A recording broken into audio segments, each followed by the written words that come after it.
En plein cœur du golfe de Pouzol, à 2 pas de Naples, se trouve un volcan qui pourrait bien menacer l'Europe.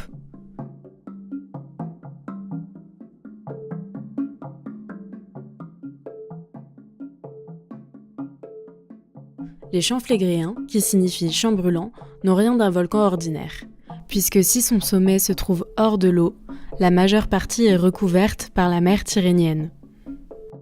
Ce supervolcan se réveille doucement.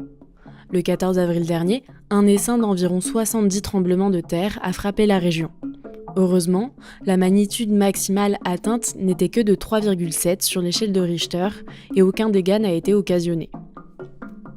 Seulement, depuis l'été 2023, l'activité sismique des champs flégréens s'accentue. Au mois de septembre 2023, un tremblement de magnitude 4,2 a retenti. Et c'est le plus puissant séisme dans la région depuis 40 ans. Les champs flégréens, c'est le volcan qui inquiète le plus les Italiens. Donc c'est le volcan en Europe qui est le plus inquiétant. C'est un énorme volcan qui a fait des très très grosses éruptions. Les éruptions, donc pas historiques mais préhistoriques du volcan, c'est des éruptions de plusieurs centaines de kilomètres cubes de matière. Donc ça fait des très très grosses éruptions. Et donc on sait que ce volcan-là est capable de faire des très importantes éruptions, beaucoup plus que l'éruption du Vésuve qui a détruit Pompéi. Et l'activité des champs flégréens étant telle, elle est beaucoup plus élevée que ce qu'on observe sur le Vésuve actuellement. Donc c'est effectivement un volcan plus inquiétant et qui, s'il entre en éruption, posera plus de problèmes que le Vésuve.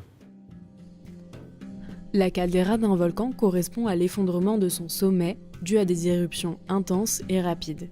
Celle des champs flégréens mesure plus d'une dizaine de kilomètres de diamètre et au total, plus de 2 millions de personnes vivent à l'intérieur du volcan ou à proximité.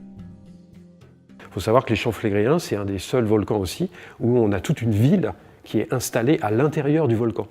Donc les champs flégréens, c'est une grande caldeira d'effondrement avec des cônes à l'intérieur. Et en fait, toute la ville, la population, elle habite dans le cratère. On sait juste que la dernière éruption était au XVIe siècle. En fait, c'est ça qui définit les probabilités de est-ce qu'une éruption peut aboutir dans un certain temps. C'est on regarde l'histoire du volcan. Puis chaque volcan a son propre rythme et sa propre période. Et donc là, on est plutôt sur un volcan qui a fait sa dernière éruption il y a plus de 500 ans. Prédire l'éruption des champs flégréens n'est pas une mince affaire.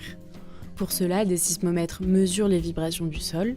Ils permettent de compter les séismes, mais aussi de les caractériser et d'identifier leur origine. Sur un simple volcan qui dispose d'un réservoir, lorsqu'on observe de la sismicité, c'est du magma qui remonte par ce réservoir et qui aboutit à une éruption. Mais dans le cas de ce supervolcan, comprendre d'où provient cette sismicité est beaucoup plus complexe. Et sur les champs flégréens, ça fait 40 ans qu'on observe ces mouvements et on appelle les bradyséismes, c'est un terme grec donc qui était déjà observé il y a très longtemps.